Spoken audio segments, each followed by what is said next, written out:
Hey there, I am here with the world's shortest travel decluttering tip. This is not about the traveling, but about coming back home from the traveling. So, a lot of us do traveling in summer.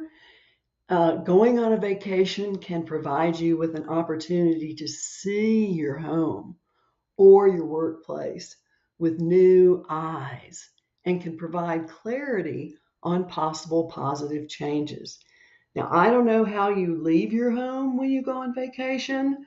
I have to have everything completely tidy, but I know not other people are not like me.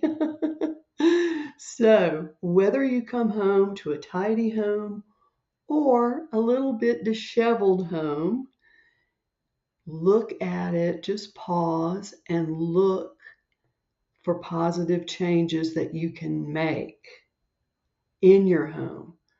Use those new vacation eyes to see your home in a new light and to prevent your environment from pulling you back into old patterns. Consider making just one simple change to support your renewed spirit from your vacation. To help you with that new habit, visit our website at clutter-free-now.com for our free Mastering a New Habit PDF resource. I wish you a happy and restful summer.